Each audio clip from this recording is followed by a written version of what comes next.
Hi, my name is Matthew Bellisario. Thanks for coming back by the BellisarioSonic YouTube channel from the heart of the Deep South on the outskirts of Birmingham, Alabama, where we talk about music, records, do record reviews, interviews, and much more. If you're into jazz, please subscribe. You're going to definitely, I think, be interested in a lot of the reviews that I do, needle drops on reissues as well as new releases. I like to focus on new releases and working artists, and also you'll get to see the different conversations that I have with these wonderful musicians. Also, I'm a Bird Box Records distributor for North America, so I have a website that you'll see below where you'll find all these audiophile recordings from the audiophile label Bird Box Records out of Italy. So if you're interested, like I am, in supporting independent record labels and working artists, definitely go check that out. There's song samples for all the different CD releases and vinyl releases and master tape releases. Go check that out. I think you're really going to like it. Today, however, I'm catching back up still on these reissues that I bought over the holidays. If you missed my last review of Clifford Jordan, this is a fantastic album, hard bop record. Go back and check out that review. Today, I am doing the Jutta Hipp at the Hickory House album. This was remastered from the original analog tapes by Kevin Gray, pressed on 180 gram vinyl at Optimal in Germany. This album here is pretty cool, by not a well-known pianist who didn't make very many records. I think she only made like 7 albums over her career. From Germany. She was born in 1925 in Leipzig, Germany, and she died at the age of 78 in Queens, New York. But she began playing at the age of 9, and she also studied painting as a child. Very interesting story with her because, you know, she grew up during the war in Nazi Germany, and as you know, the Nazis hated jazz music. It was banned, so people had to have clandestine meetings or gatherings in friends' homes to listen to the music, and she used to do that. So she would hunker down in front of her radio and she would transcribe these tunes and play them on piano. She eventually studied at Leipzig Academy for the Graphic Arts before she moved as a refugee into Germany, the western side of Germany, in 1946, because the Russians occupied Germany, as you know. When the Soviet troops moved in, she actually fled and went over the border into the Alps. She eventually comes to the United States in 1955, but she worked with a saxophonist named Hans Kohler from 1951, touring in Germany. They recorded together in 52. She also led a quartet between 53 and 55. Again, she comes to the United States in 55. She was discovered by Leonard Feather, who heard a tape of her that had Hipp playing. He didn't know who she was, but he loved what he heard, and so he was eager to meet her. Feather, who was in Germany at the time, made a late night trip over to Duisburg where she was playing at a cellar club. And that's where Leonard Feather discovered her and then found her a job as a pianist at the Hickory House Club in New York, which is where this is recorded. She did play at the Newport Jazz Festival the same year, recorded for Blue Note, the 2 volumes of this. And they say that she was a very shy individual, and she drank a lot and smoked a lot and eventually quit music. Talk a little bit more about her, but I want to go ahead and open this up and get it on the turntable for you guys to listen to. Definitely one of those kind of unique records. Of course, this one, this was originally released in 1956, and this was captured on a single April evening in this New York City club. And you've got Peter Ind on bass, Ed Thigpen on drums, and you've got a lot of standards on here, like Dear Old Stockholm, I'll Remember April, Ain't Misbehavin', that kind of stuff. So let's go ahead and pull this out. These come in the anti-static sleeves. And there's your Blue Note record. I'm going to clean this off with some distilled water. We'll drop it on the Fluence RT85 with the Ortofon Blue and Ship Mighty preamp Yamaha HS8s to listen to them through. And we're going to check out this album, which is a pretty much straight ahead jazz record. Again, a lot of standards here, so you'll recognize a lot of the tunes. And again, kind of a little known artist because she just didn't record that much, and she kind of disappeared after just making, you know, a few records, and went and was actually working at a I think at a clothing store for a long time. So apparently, you know, she struggled with depression and went back into painting and things like that, and just gave up the music career. So what we have here is pretty cool. All right, let's drop on side one. Let's have a listen to Take Me in Your Arms. Maybe we'll listen to Dear Old Stockholm. I want to play a couple of tunes off of each side here. So let's check it out. You can't go wrong with these Blue Notes from the 50s, in my opinion. These straight ahead bop records are just fantastic. They do a great job. Kevin Gray does a fantastic job with these, mastering them. Again, this is a live recording. Hello, this is Leonard Feather. Welcome to the Hickory House here on 52nd Street, and welcome also on the occasion of our first American recording session for Blue Note right here inside the Oval Bar to a young lady I had the pleasure of first hearing in 1954 in the little town of Duisburg in Germany. We finally lured her over to the United States, and with the help of a bass man from England, Peter Ind, and a fine American drummer, Ed Thigpen, she's playing more piano than ever. Let's say hello to Miss Jutta Hipp.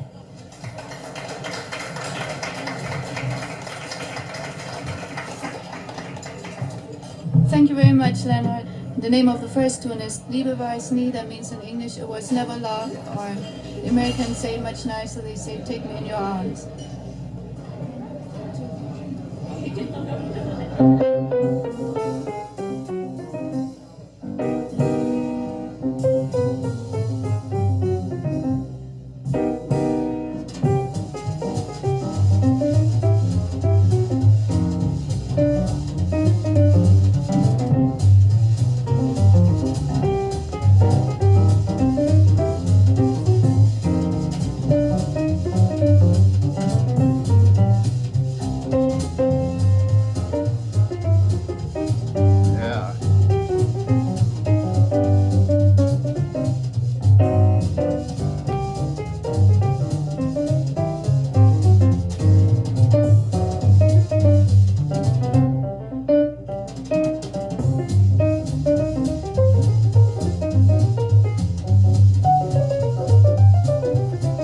Everything is straight down the center because this is a mono recording, so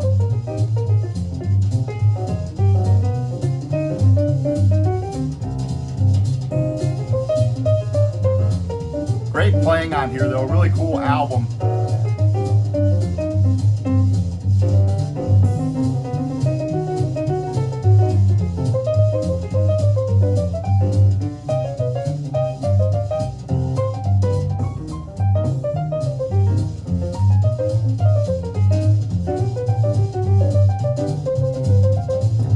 Actually worked in a clothing factory, played on the weekends for a while, but then quit music altogether. And actually Blue Note didn't even know where she was to give her royalties. And in 2000 they sent her a check for her royalties.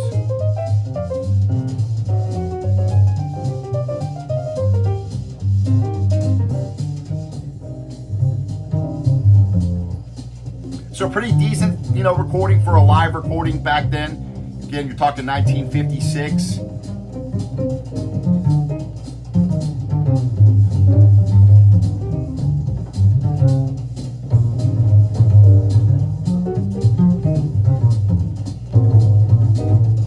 And of course, to make a recording out of the club like this was a pain back then. All the crap you had to drag out to the club to record this, quite a feat.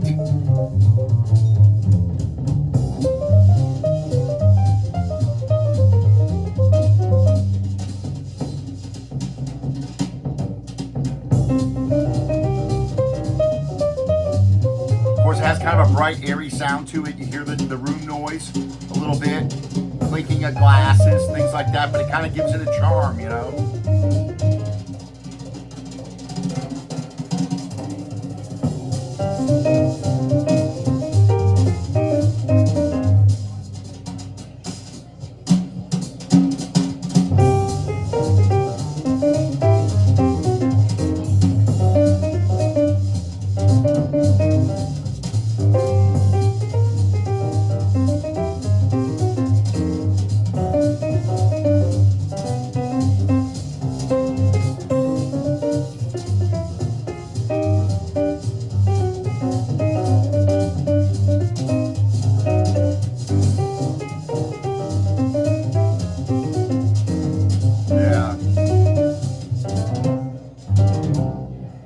Nice. So I definitely want to play next tune's Dear Old Stockholm. Of course, a great classic. Love that tune. The next tune is a Swedish folk song, and in Swedish it is Ack Värmland to Skåne, Dear Old Stockholm.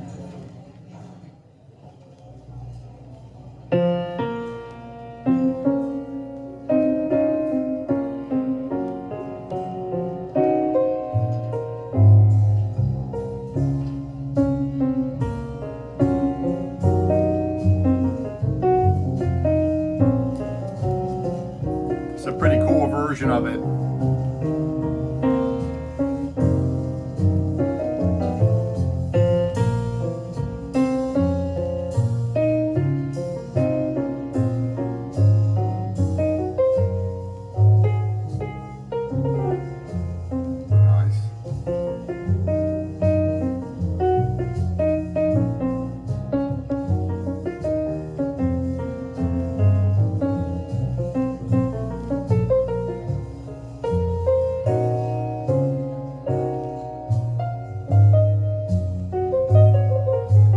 Tristano was a big influence on her, as well as Horst Silver.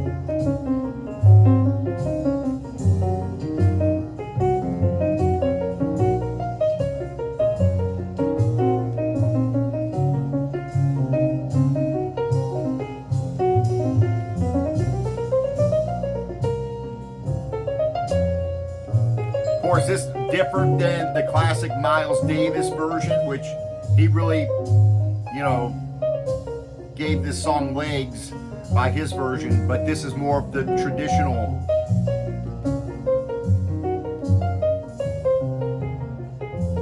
version.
Nice.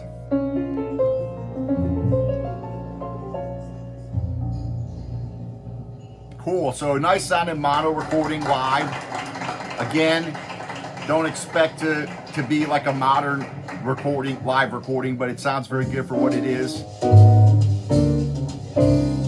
Again, it has its charm because you can hear the glasses clinking and like you're sitting in a club. It's pretty cool. This one's called Billy's Bounce. I'll let this play, then I'll flip it over and we'll listen to at least a song off the other side. I appreciate you guys hanging out. Another great classic Blue Note to add to the collection. So many great albums. Even though I'm not focusing as much on reissues, I got a lot of them over the holidays when they were on sale and they were on my want list, so I grabbed up quite a few different ones. So, I mean, when these are like, you know, 16 bucks or something, you can't pass them up.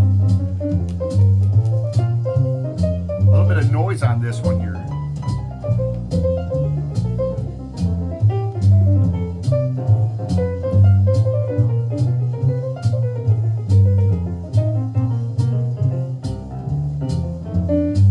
So she played in residency at this club for about 6 months from March of 1956.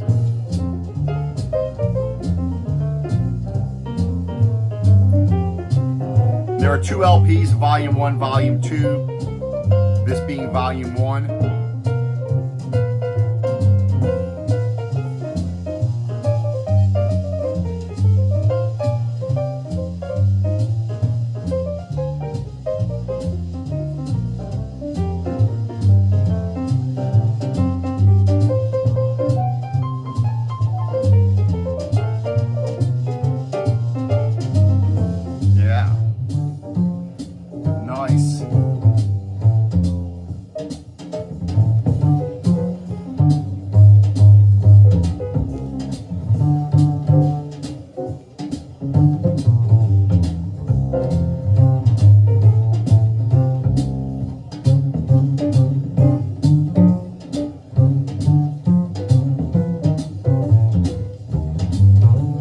Got some other stuff coming up for you.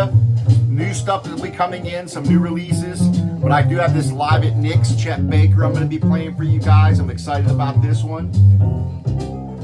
And I've got this wonderful release called A Shade of Blue. I'm excited about playing this for you guys. So stay tuned. A lot more cool stuff coming up.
All right, I'm going to bring it down and we'll listen to at least a song off the other side. I think I'm going to put on Ain't Misbehaving. We'll listen to that and we will close out the video. I appreciate you guys hanging out, listening to this. Another great record.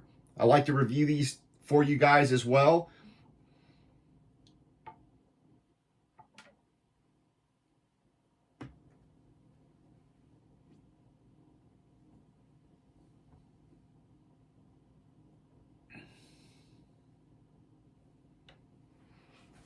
All right. We'll go with Ain't Misbehaving. Again, you got Peter Ind on bass, Ed Thigpen on drums, and of course Jutta Hipp playing piano.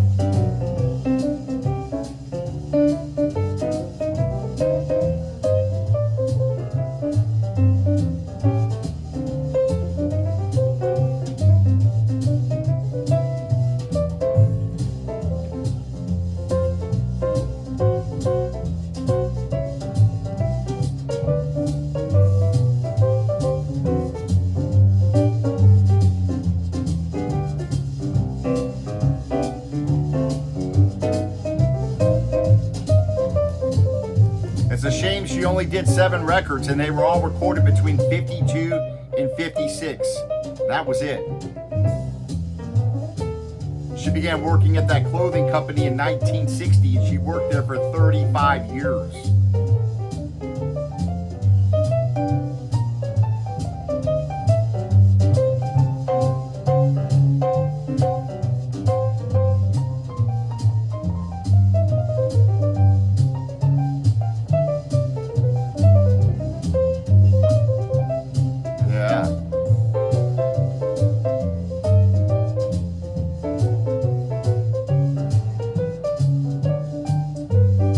Like Straight Ahead, Bop, Trio. This is just a nice record, nice live recording. Again, it's kind of charming. It has its own sound. Like you're sitting there in the club, you hear that room noise, but it's a pretty nice recording for, you know, being recorded back then, 56. And of course, the remaster job by Kevin Gray. He always does a great work, so not going to go wrong there.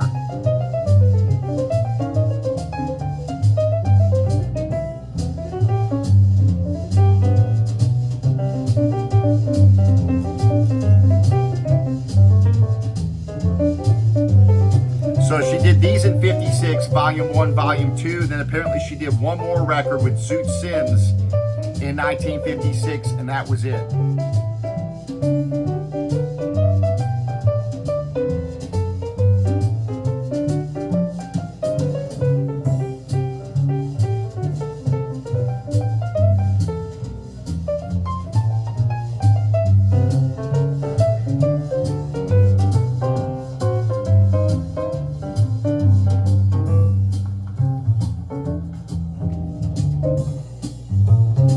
Appreciate you guys hanging out. Please leave your comments. I got a lot of more great stuff coming up for you guys. I can't wait to play these other records for you. And then again, more new ones will be dropping in. If you missed my review of Alexander Claffey's record from a couple of years ago, go back and check this out. This is a pretty cool record. And of course, I did the record back here, the Bill O'Connell off the JoJo label, which is a 2025 release. If you guys missed that, go back and check out the review on this one, sitting back behind me. Beautiful record.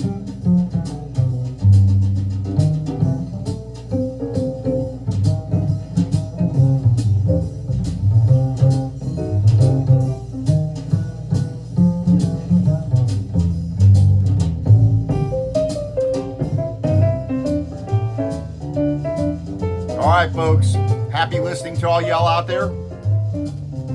And this might be another one you want to add to your collection. Another one of those straight ahead bop classics by a obscure pianist that only recorded for 4 years and then disappeared.